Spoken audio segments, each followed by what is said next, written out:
A canção do vento do rio.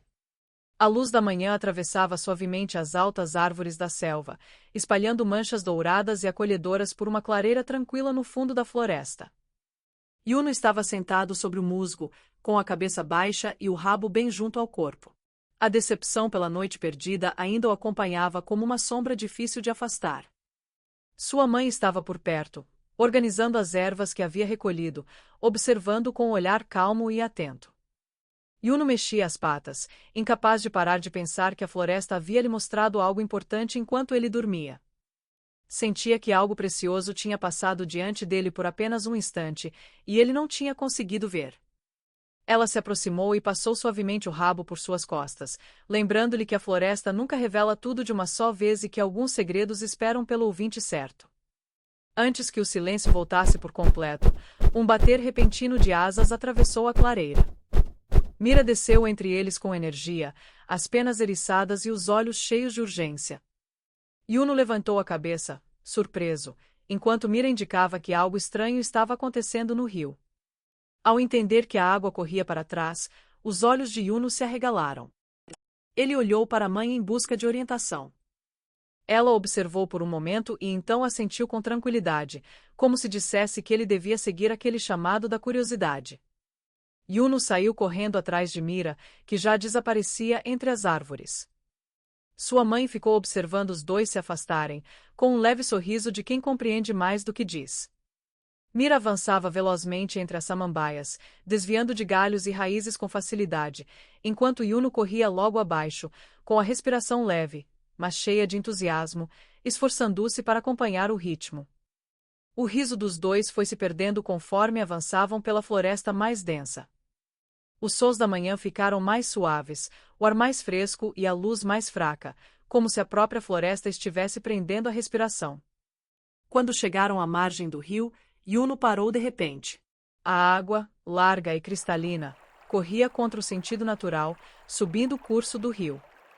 Sobre a superfície, ondulações brilhantes avançavam na direção oposta, iluminadas por um leve brilho vindo das profundezas.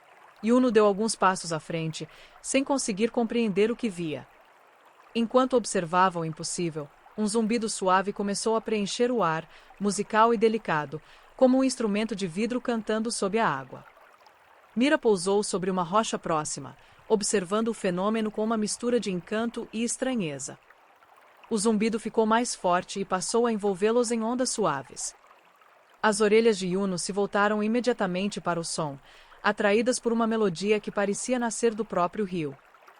Eles seguiram a corrente invertida pela margem, enquanto a floresta ficava mais silenciosa e mais fria, carregada de expectativa. Mira planava logo acima da água, e pequenas gotas subiam em direção a ele em vez de cair. O zumbido começou a se transformar em uma melodia verdadeira, subindo e descendo como uma canção de ninar cantada pelo próprio rio. Yuno diminuiu o passo, sentindo que qualquer movimento brusco poderia quebrar aquele momento tão frágil. O rio se estreitava mais adiante, entrando em um corredor curvo de pedra lisa, e a música parecia crescer junto com o espaço. Dentro do corredor de pedra, a melodia se expandiu em ecos sobrepostos. A luz entrava por pequenas fendas acima, iluminando partículas de poeira que flutuavam como notas suspensas no ar. Yuno sentiu que a canção estava viva. Mira pousou em uma saliência de pedra e lembrou histórias sobre lugares como aquele, cavidades que guardavam canções antigas. A melodia ficou mais profunda, e os grãos de poeira começaram a subir e girar ao redor de Yuno, como se o próprio ar estivesse se transformando em música. Então o vento mudou. A canção afinou até se tornar um sussurro trêmulo.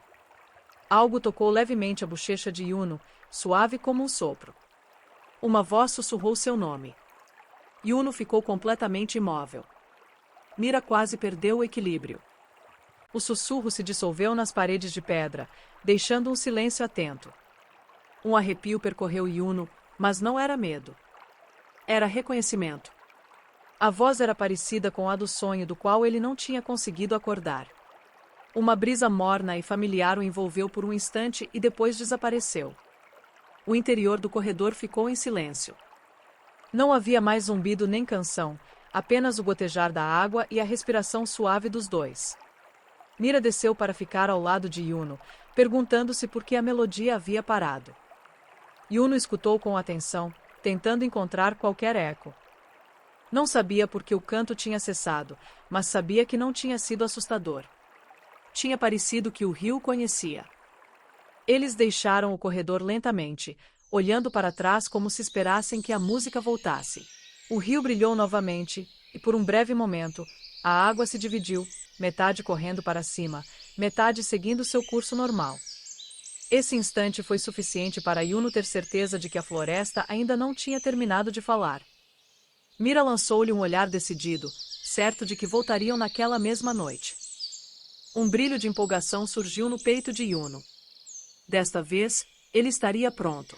Enquanto caminhavam de volta, a luz da floresta parecia diferente, como se guardasse um segredo recém-revelado. Aos poucos, os sons familiares da selva retornaram, e o calor da manhã os envolveu novamente. Mesmo assim, Yuno ainda sentia um eco suave dentro de si, uma lembrança da melodia. Não era mais um som real, mas um chamado interior, um sinal de que algo havia pronunciado seu nome e que esse chamado ainda não tinha terminado. Mira voava à frente, as asas cheias de expectativa pela noite que viria. Yuno caminhava com mais calma, carregando um novo sentimento de espera. A floresta parecia maior, mais cheia de possibilidades. Ele compreendeu que nem tudo pode ser visto com os olhos abertos e que algumas vozes só falam com quem aprende a ouvir. Ao se afastarem do rio, Yuno ergueu o olhar para a copa das árvores. Sentiu que algo dentro dele havia mudado. Ele não tinha apenas testemunhado o impossível. Ele tinha sido chamado. E em uma floresta cheia de segredos, algumas vozes só retornam quando o ouvinte finalmente aprende a escutar.